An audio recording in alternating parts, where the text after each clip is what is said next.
fait, c'est un projet de recherche-création que je vais vous présenter ce matin. Donc, comme on a vu hier avec Yasmine, depuis, disons, les années 90 ont été en architecture, en design urbain, une période de remise en question et d'avancée pour les pratiques de la théorie des disciplines de l'aménagement et de l'architecture, pour sortir du mouvement postmoderniste à l'apparition de la ville post-industrielle. La conférence organisée par Anyone Corporation of New York, dont Yasmine nous a parlé un petit peu hier, a été déterminante dans la dissémination des grandes questions disciplinaires face au tournant du siècle. De cette conférence, 11 volumes ont été tirés pour devenir des publications encore importantes parce qu'elles sont significatives et laissent en fait des bases pour certaines conditions urbaines actuelles. C'est dans le volume Any Place, donc, Ignacy de Sola-Morales, qui est publié en 1995, va adresser la question du vague, un texte qui est devenu central dans l'exploration de ce que j'appellerais le non désigné dans la ville contemporaine. Nous en avons longuement parlé hier, donc on n'en parlera pas trop aujourd'hui. À partir d'une réflexion sur la tradition photographique comme médiateur de la représentation et de la perception de la nature, Sola-Morales se demandait pourquoi, depuis les années 70, les photographes urbains avaient inauguré une nouvelle sensibilité pour des lieux abandonnés dans la ville. Ce nouveau regard, disait-il, est un signe probant de ce que sont les villes et de l'expérience que nous en faisons. Comme l'ont fait les anciennes photographies, les scènes naturelles ou les photos documentaires des grandes villes au tournant du 20e siècle, la photographie du terrain vague se nourrit de l'étrangeté qui nous entoure et reflète notre insécurité face à l'autre, à l'alternative et à la modernité. Les images photographiques des terrains vagues, disait-il, sont les indications territoriales de l'étrangeté et les difficultés esthétiques et éthiques qu'elles illustrent sont symptomatiques de la vie contemporaine. Plutôt que de tendre vers la pratique usuelle qui cherche à réincorporer ces lieux non désignés dans une logique urbaine productive, Sola-Morales insistait plutôt sur l'état de ruine du terrain vague comme d'une valeur à protéger.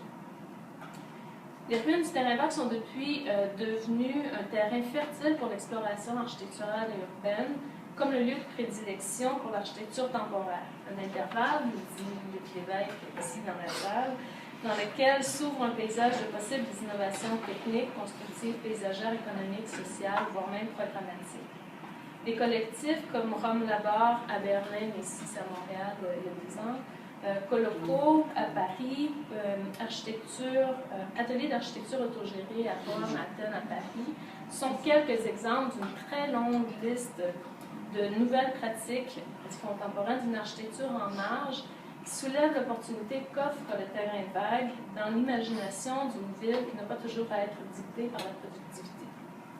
À Montréal, bon nombre d'interventions ont été réalisées sur plusieurs terrains vagues, dont la première, les façades de la rue Sherbrooke de Melvin Charney, construite sur la rue Sherbrooke, constitue une œuvre locale importante réalisée dans le cadre des festivités des Jeux olympiques de 1976 et démantelée avant même son inauguration par l'administration Drapeau.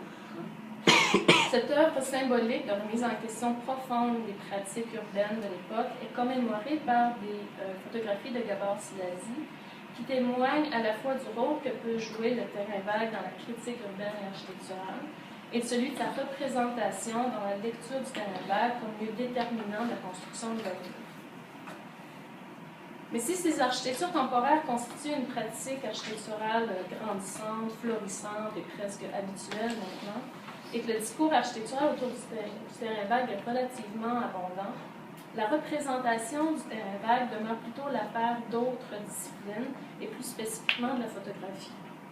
Alors que le discours architectural porte principalement sur l'opportunité d'occupation que présente le terrain vague, la photographie permet, elle, de capter le terrain vague pour ce qu'il est et pour le discours qu'il projette et miroite, un narratif directement lié à la condition urbaine qu'il produit.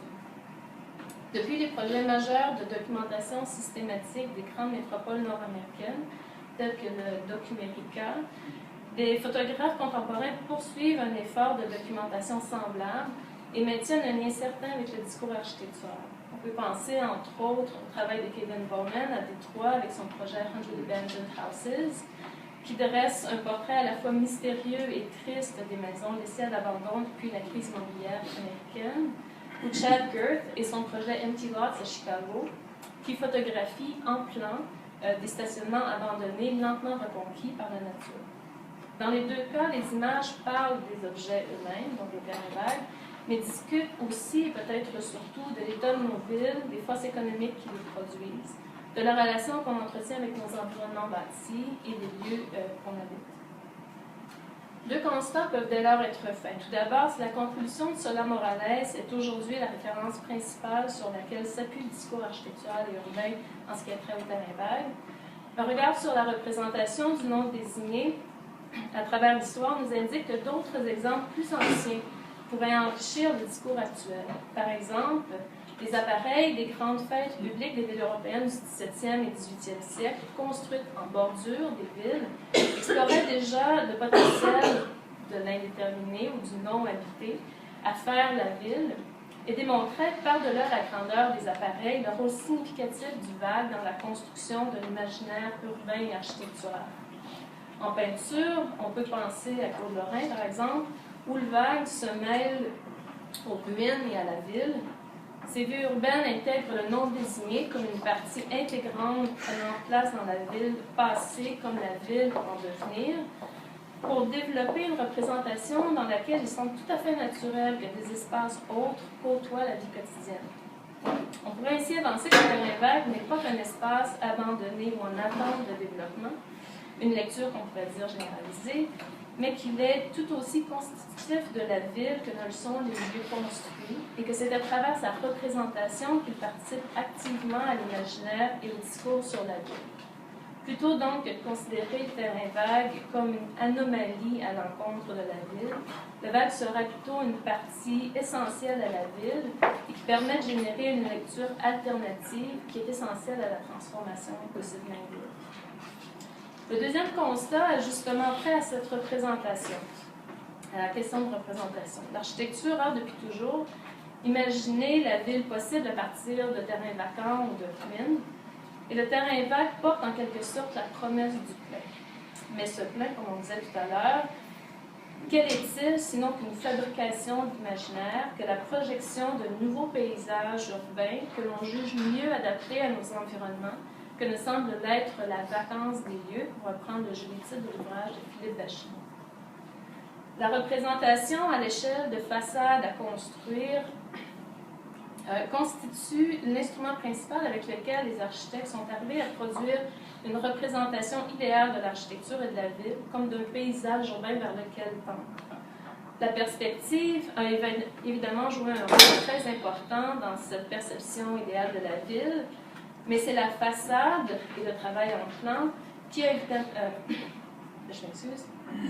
Je suis perdue. Mais c'est la façade qui, parce qu'à l'échelle et constituant un dessin qui permet la construction, porte la vraisemblance détaillée de la chose à construire.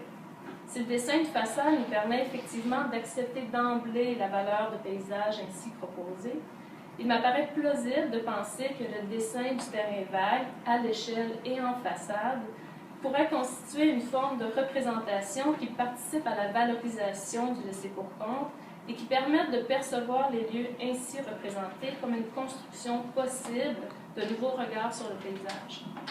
Il s'agirait ainsi, par le dessin en façade et à l'échelle, de fabriquer une forme d'inscription paysagère du vague dans nos représentations d'un paysage urbain qu'on jugerait adéquat ou acceptable. Donc, sur la base de cette hypothèse de représentation architecturale du vague, je me suis lancée dans un projet de documentation et de représentation du terrain vague montréalais, dont je vais vous montrer des images dans une minute. Mais je dois préciser, en fait, que je suis en pleine production de ce projet. Il faudra peut-être revenir à la phase 2017 pour en voir les résultats. Mais je voulais quand même vous montrer comment je m'y prends. Donc, le projet de création sous-tend trois objectifs principaux qui sont la documentation du terrain vague à Montréal, la documentation photographique, la production d'une forme de typologie du vague pour pouvoir en parler en termes moyennement précis, et la représentation par le dessin d'architecture du paysage du vague dans un objectif ultime, je dirais, de transformer le regard qu'on porte sur le terrain vague de quelque chose à se débarrasser ou à remplir, à quelque chose qu'on accepte comme une partie prenante positive du paysage de Montréal.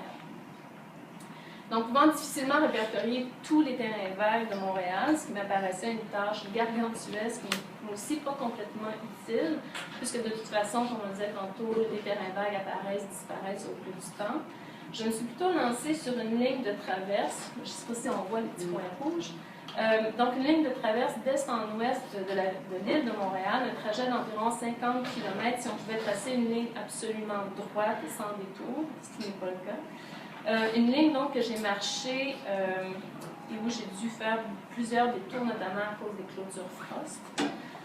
En août dernier, donc pendant 42 heures, d'où le titre de la présentation, sur 6 jours de marche. Donc, j'ai voulu travailler sur cette ligne médiane est-ouest en longeant différentes infrastructures parce que ces infrastructures génèrent une certaine permanence du vague. Même si des écarts plus ou moins grands d'autres terrains vagues viennent s'agglutiner aux infrastructures, l'infrastructure assure une certaine forme de vague.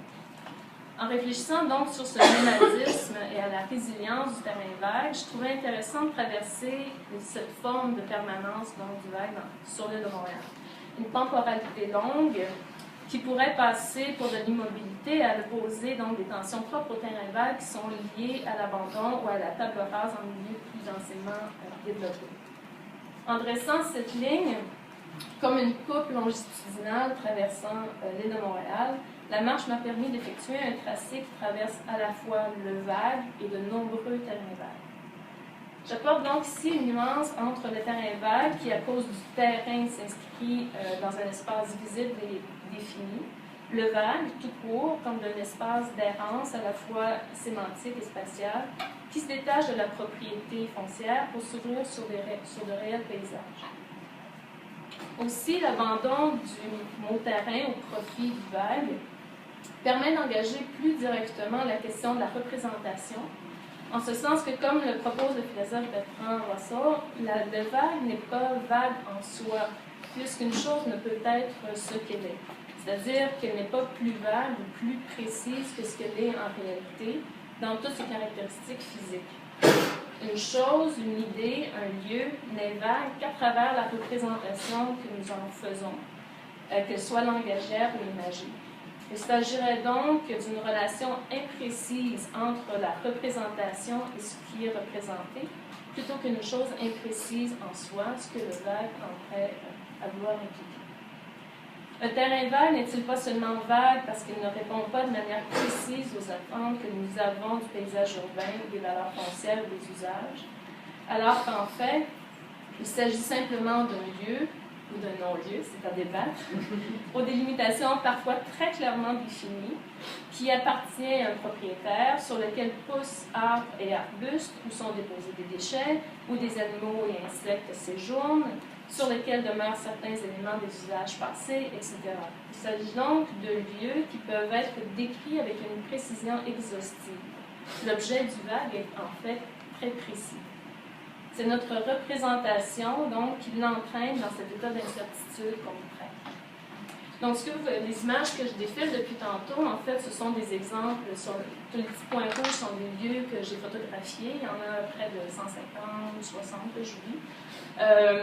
De ces lieux-là, je travaille sur 120 montages photographiques, dont vous en avez vu une dizaine ici, qui sont répertoriés dans mon bureau, si jamais vous voulez les voir, sur le mur du bureau.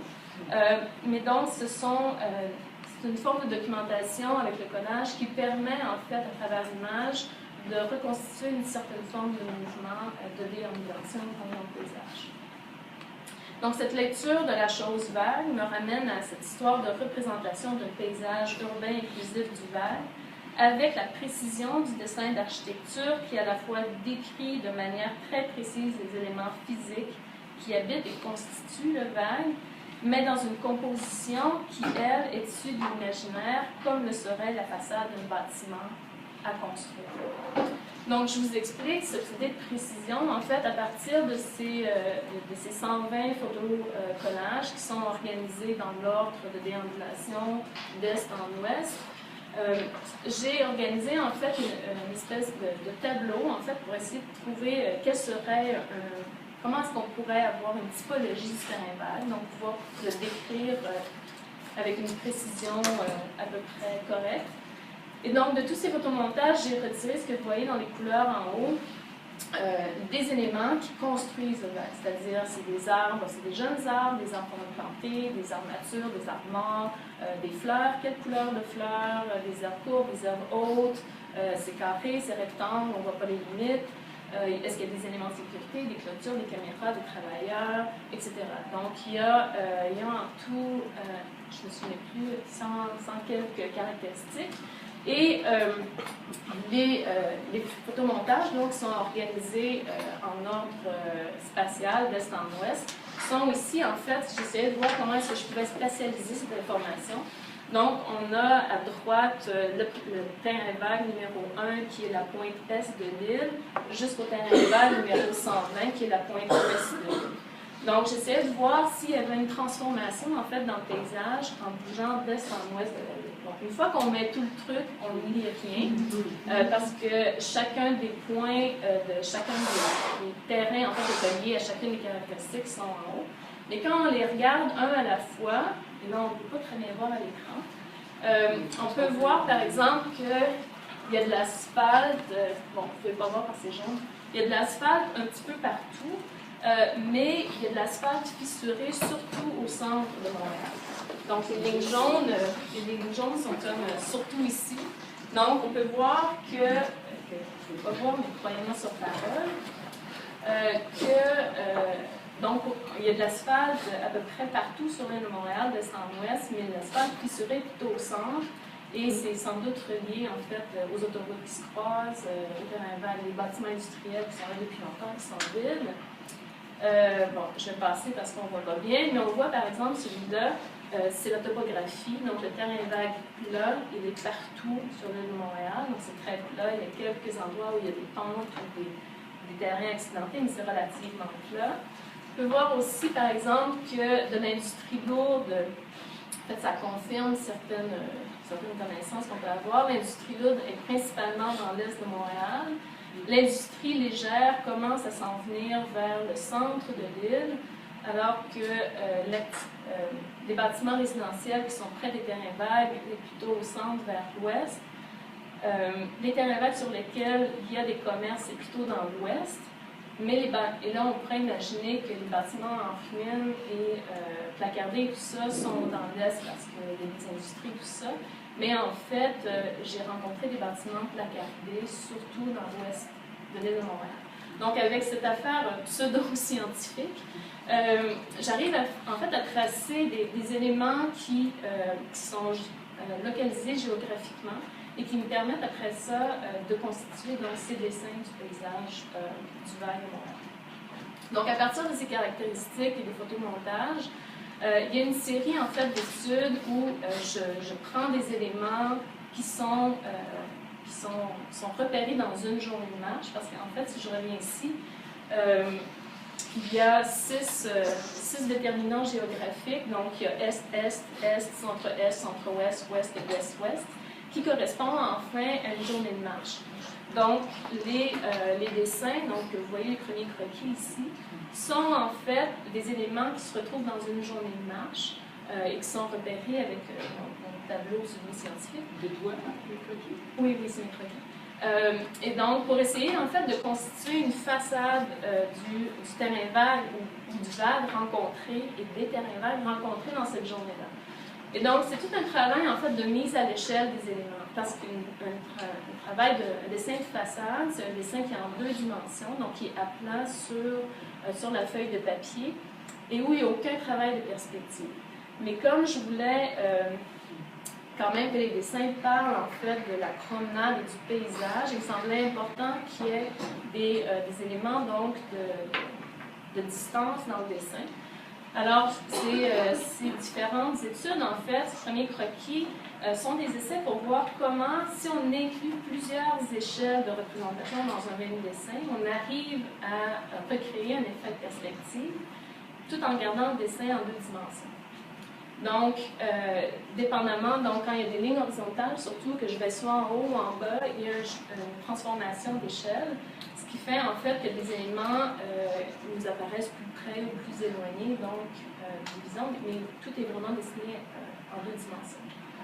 Donc, à partir de ces croquis, ce premier croquis d'éléments constitutifs de cette rencontre du vague, j'y arrive, j'ai commencé à faire des études donc à l'échelle pour le vrai, qui sont pas les dessins finis du tout, là, mais les premières études en fait de mise en relation et justement de composition d'une façade comme on le ferait quand on imagine un bâtiment, et dans lequel aussi j'inclus donc de réels bâtiments comme la maison qui est sur le coin, de bâtiments qui m'ont semblé importants ou surprenants en fait dans mes déambulations, qui sont représentés en projection orthogonale, donc façade, les 2 façades et en plan, comme dans une composition classique, en fait de représentation architecturale. Donc ça c'est la première étude de la journée en fait de Est-Est. Et là vous voyez en bas les différentes échelles à laquelle j'ai travaillé. L'étude en fait pour l'élévation Est, pour le centre-est, et je pense que j'en ai une dernière, j'en ai 4 là, dont l'étude est faite, mais bon, le vrai dessin n'est pas encore fait. Pour le moment, ces dessins, vous voyez, sont pas très grands, mais l'objectif, en fait, c'est un dessin comme ça va éventuellement faire 1 mètre par 2 mètres. Donc, de très grands dessins qui vont permettre, en fait, de capter cette échelle donc, du paysage, de la déambulation. Mais c'est des dessins aussi donc, qui sont faits à la main, à l'encre, sur carton, mais qui sont, là je vais vous montrer d'autres dessins que j'ai fait avant, dans quoi je tends, en fait, c'est d'essayer de faire des dessins, en fait, dans lesquels il y a plus d'encre que de papier. Ceux-ci sont des petits dessins carrés que j'ai fait pour un autre projet. Mais donc, c'est l'idée de reprendre cette même technique, mais de les dessiner à l'échelle du paysage, de faire de très grandes représentations du vague, et pour essayer de construire, en fait, une représentation qui soit porteuse d'un regard positif sur les capacités du vague à produire des images qui sont mises en valeur, ce qui nous semble, en fait, des lieux où on aimerait peut-être, en fait, arriver. Donc, voilà.